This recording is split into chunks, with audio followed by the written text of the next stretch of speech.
안녕하세요. 두부 수련원의 아침이 밝았습니다. 오늘은 오전과 저녁 두 번에 걸쳐서 수행법회 생방송을 하는 날입니다.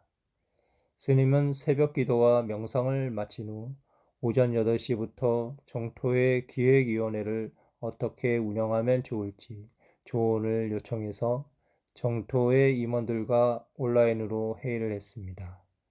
2차 마늘격사를 시작한 지 10일밖에 되지 않아서 아직 혼선이 있는 상황이지만 조금씩 정리가 되어가고 있습니다. 기획위원회는 정토의 미래 방향을 연구하는 것이 중요한 목적임을 확인하고 앞으로 어떻게 회의를 진행해 나갈지 결정한 후 회의를 마쳤습니다. 오전 10시에는 수행법회 생방송을 시작했습니다. 화상의 방에 정토회 회원들이 모두 입장하자 스님이 웃으며 인사말을 건넸습니다. 요즘은 벚꽃이 완전히 만개해서 아주 보기가 좋습니다. 봄이 완연히 온 것 같습니다. 두부 수련원에서 하고 있는 농사일도 점점 일손이 바빠지고 있습니다. 여러분은 지난 주말에 어떻게 보내셨는지요? 2-1차 천일교사를 시작된 지도 벌써 열흘이 지났습니다. 으뜸절과 실천 장소에서는 많은 정토 행자들이 찾아와서 봄맞이 농사 준비를 했습니다. 감자를 심기도 하고 거름을 뿌리고 밭을 갈았습니다. 그 모습을 영상으로 함께 보았습니다. 이어서 질문을 받았습니다. 3명이 사전에 질문을 신청하고 스님과 대화를 나누었습니다. 그중 한 명은 뉴스에서 범죄 기사를 보면 불안과 분노가 올라온다며 어떻게 이 괴로움에서 벗어날 수 있는지 질문했습니다. 저는 묻지마 폭행을 비롯해 각종 범죄 기사를 보면 불안과 분노가 올라옵니다. 어릴 때 그런 류의 범죄를 당한 경험이 있어서인지 타인의 잘못된 행동으로 육체적, 정신적 건강을 크게 상하는 것을 절대 용납할 수 없다는 생각이 들며 화가 나거나 두렵습니다. 이런 괴로움에서 벗어나려면 어떤 무지를 깨우쳐야 하는지 궁금합니다. 누구나 다 그런 일을 겪습니다. 그래서 우리는 항상 조심해야 됩니다. 그런데 조심하는 것과 이런 경험이 트라우마가 된 것과는 성격이 조금 다릅니다. 만약 트라우마가 되어버리면 다음에는 비슷한 일을 못하게 됩니다. 예를 들어 전기톱을 쓰다가 손가락을 다친 경험이 있으면 전기톱을 봤을 때 겁부터 납니다. 이런 증상이 트라우마예요. 트라우마는 정신질환에 속합니다.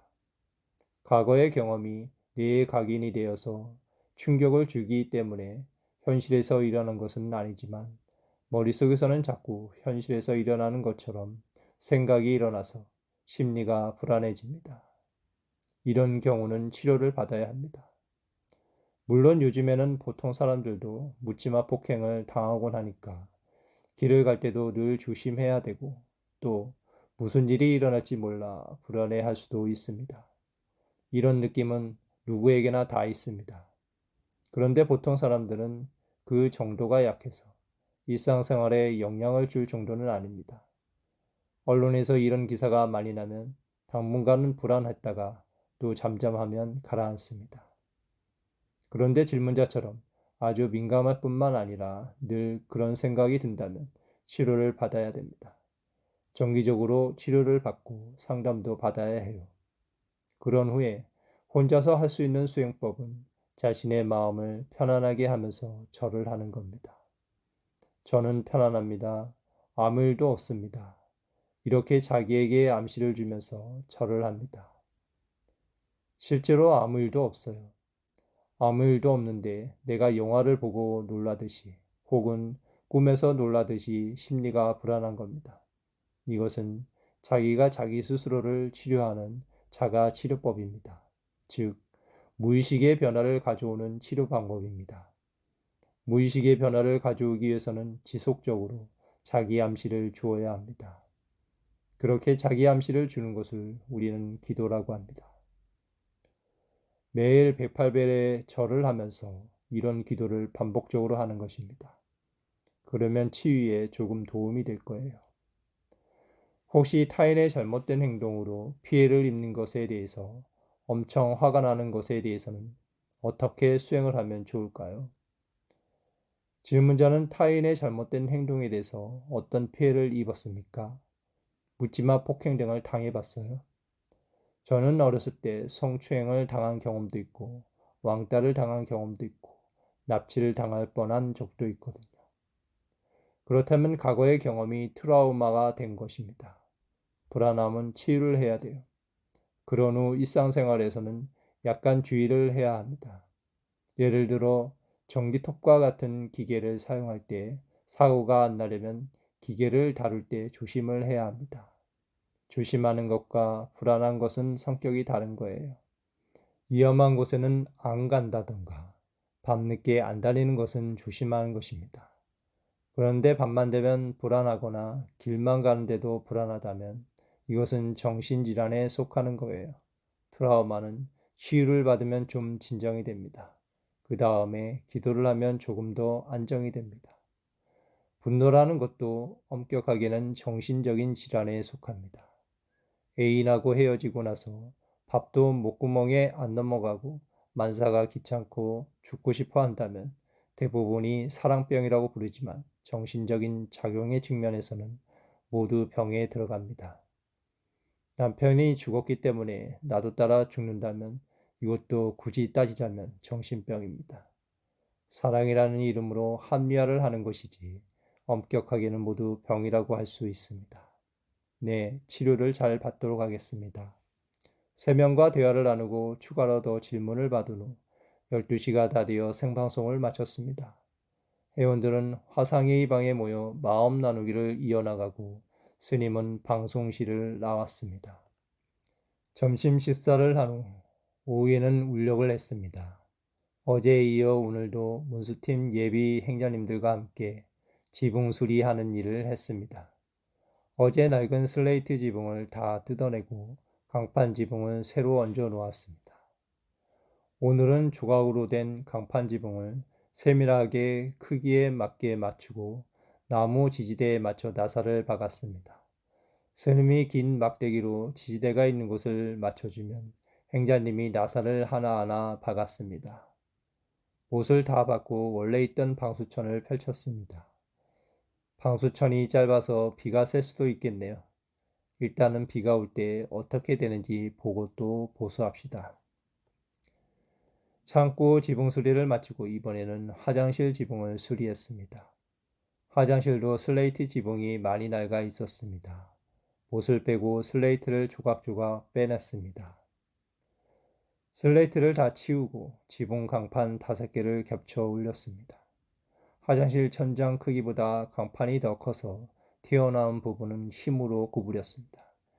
이 지붕은 잘 휘어진다는 장점이 있네요. 나사를 박아 고정을 시키고 울력을 마쳤습니다.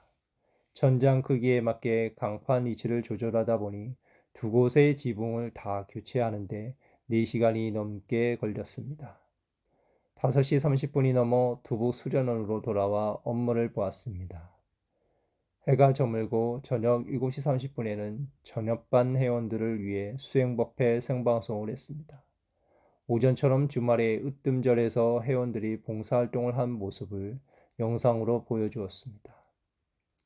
두부 수련원의 봄꽃 소식도 영상으로 보여주었습니다. 저녁에도 3명이 사전에 질문을 신청하고 스님과 대화를 나누었습니다. 그중 한 명은 야식을 먹는 것이 도저히 멈춰지지 않는다며 어떻게 하면 욕구를 다스릴 수 있는지 질문했습니다. 스님께서는 수행자는 하기 싫은 일도 내 하고 하는 것이 수행이고 하고 싶은 것도 지약인 줄 알면 안 하는 것이 수행이라고 하셨습니다. 그래서 아침에 5시에 일어나는 것은 좀 많이 힘들지만 내 하고 있습니다. 그런데 야식을 먹는 게 멈춰지지 않습니다. 하기 싫은 것을 하는 것에 비해서 하고 싶은 것을 멈추는 게 너무 어렵습니다. 가보를 달게 받는다고 생각하고 하고 싶은 것을 계속해도 될까요? 네, 됩니다. 사실 요즘 계속 야식을 먹고 다음날 아침에 참회 기도를 하고 있거든요. 계속 이렇게 해도 될지 잘 모르겠습니다. 좀 도와주세요. 그렇게 해도 된다니까요. 저녁에 야식 먹는 게 뭐가 문제예요?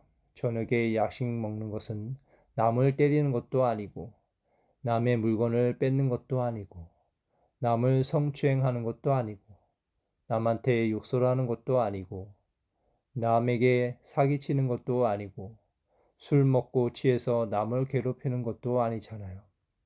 야식 먹는 것은 불교의 근본 계율인 5가지 계율에 어긋나지 않습니다. 그러니 아무 문제가 없습니다. 그냥 야식을 드세요. 물론 살이 좀 찌긴 하겠죠. 살찌는 거야 자기가 먹었으니까 각오를 받아들여야죠. 그리고 밥을 먹고 나서 곧바로 자니까 혹시 위가 안 좋아질 수도 있는데 그건 또 병원에 가서 약 먹고 고치면 돼요. 그래서 아무 문제가 없습니다. 야식을 먹으면 살이 찌거나 위가 안 좋아지는 각오를 받아야 됩니다. 각오를 안 받으려면 먹고 싶어도 안 먹어야 됩니다. 도저히 참기 어렵다면 먹어도 돼요. 남을 해치는 일이 아니잖아요. 나한테 손해나는 일을 내가 결정하는 것에 불과해요. 질문자의 무의식 속에는 살찌면 안 되는데 하는 것도 있지만 살 좀 찌면 뭐 어때? 이런 것도 함께 있는 거예요. 위가 좀 나빠지면 어때? 병원에 가서 치료받으면 되지. 얼마나 오래 살려고 먹고 싶은 것까지 안 먹고 살 필요가 있나? 이렇게 무의식 세계에서 속삭이는 겁니다. 그래서 안 먹어야지 이렇게 결심해도 다른 한쪽에서 먹고 죽은 귀신은 때깔도 좋다고 하지 않느냐. 먹어도 괜찮아 하고 속삭이는 거예요. 질문자와 같은 사람은 유혹에 약한 사람입니다.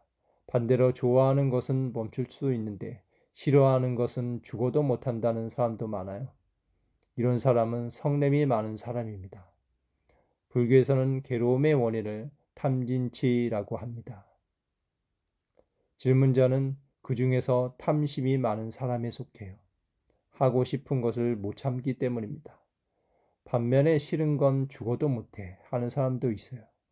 이런 사람은 진심이 좀 강하다고 볼 수 있어요. 2가지 모두 뿌리는 하나이지만 드러나는 모습은 서로 달라요. 한 가지로 요약해서 말한다면 모두 괴로움은 어리석음, 즉 무지로부터 일어난다고 할 수 있습니다. 셋으로 나누어 말하면 탐진치, 즉 욕망, 성냄, 어리석음으로부터 일어난다고 할 수 있습니다. 그러니 나는 탐심이 좀 강하구나 이렇게 인정을 하고 각오를 받든지 각오를 받지 않으려면 꾸준히 수행을 해야 합니다. 쉽게 말해서 하기 싫은 건 벌떡 일어나서 해버리는 연습을 해야 돼요. 반대로 하고 싶은 건 탁 그냥 멈추는 연습을 해야 됩니다. 야식을 먹으면 살이 찌거나 위가 안 좋아지는 각오를 받아야 됩니다. 각오를 안 받으려면 먹고 싶어도 안 먹어야 됩니다. 도저히 참기 어렵다면 먹어도 돼요. 남을 해치는 일이 아니잖아요. 나한테 손해나는 일을 내가 결정하는 것에 불과해요. 질문자의 무의식 속에는 살찌면 안 되는데 하는 것도 있지만 살 좀 찌면 뭐 어때? 이런 것도 함께 있는 거예요. 위가 좀 나빠지면 어때? 병원에 가서 치료받으면 되지. 얼마나 오래 살려고 먹고 싶은 것까지 안 먹고 살 필요가 있나? 이렇게 무의식 세계에서 속삭이는 겁니다. 그래서 안 먹어야지 이렇게 결심해도 다른 한쪽에서 먹고 죽은 귀신은 때깔도 좋다고 하지 않느냐. 먹어도 괜찮아 하고 속삭이는 거예요. 질문자와 같은 사람은 유혹에 약한 사람입니다.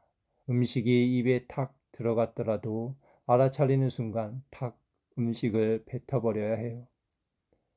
이미 입에 들어간 한 개만 먹고 다음부터는 안 먹겠다고 하는 정도로는 못 고칩니다. 그러면 늘 자기 합리화가 계속되거든요. 야식을 먹고도 살도 안 찌고 배도 안 아프게 도와드릴까요? 야식을 멈추는 게 잘 안 됩니다. 그냥 야식을 먹어도 된다고 하잖아요. 멈추는 게 안 되는 것은 멈추기 싫어서 안 멈추는 겁니다. 멈추는 게 왜 안 돼요? 그냥 멈추면 되는데. 알아차렸을 때는 이미 엄청 많이 먹은 다음입니다. 그러면 토하면 되죠. 손가락을 넣어가지고 토해버리세요. 자꾸 그렇게 해봐야 돼요. 알아차렸거든 그때 손가락을 입에 넣어서 토해내세요. 그렇게 몇 번 하면 좀 빨리 알아차려집니다. 알겠습니다. 개선하려면 그렇게 해야 한다는 거예요. 벌칙을 주는 방법도 있습니다. 내가 야식을 안 먹기로 했는데 야식을 먹으면 이 세상의 어려운 아이들을 위해서 100만 원을 보시하겠다고 약속하는 겁니다.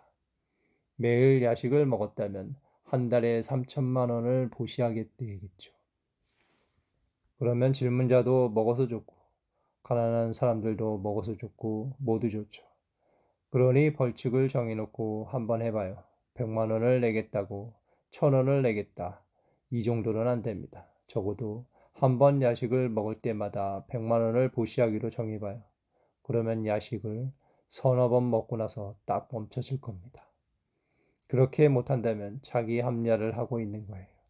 안 먹고 싶은데 어쩔 수 없이 먹는 게 아니고 먹고 싶어서 먹는 겁니다. 담배를 끊고 싶은데 못 끊는 게 아니고 안 끊고 싶어서 못 끊는 거예요. 담배를 끊는 방법은 그냥 안 피우는 것입니다. 안 피우는 데는 돈이 안 듭니다. 야식을 안 먹는 데에도 돈이 안 들어요. 남한테 해도 안 끼치고 돈도 안 들고 그냥 안 먹기만 하면 됩니다. 그런데도 그걸 못하겠다는 것은 결국 하기 싫다 이런 뜻이에요. 멈추지 못하는 게 아니라 멈추기 싫어서 안 멈추는 것입니다. 멈추고 싶은데 안 멈춰지는 것이 아니라는 것을 알아야 돼요. 생각은 안 먹어야 된다 이렇게 생각하고 마음은 먹고 싶은 겁니다. 그래서 먹는 거예요. 방법은 두 가지예요. 첫째, 먹고 싶으면 먹는 것입니다. 대신 안 먹어야 된다는 생각을 안 하는 겁니다. 둘째, 그럼에도 안 먹어야 된다고 생각을 한다면 무조건 멈춥니다. 네, 알겠습니다.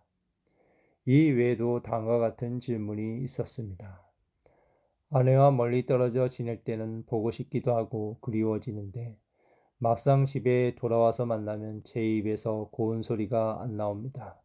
무슨 마음인지 모르겠어요. 어찌하면 되나요? 회사에서 벌어지는 공평하지 않다고 판단되는 일을 문제 제기하여 갈등이 커지고 있습니다.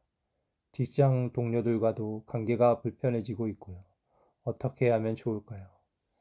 대화를 마치고 나서 스님이 마무리 인사를 했습니다. 다음 주 수행법회는 베트남 호치민에서 하게 될 것 같습니다.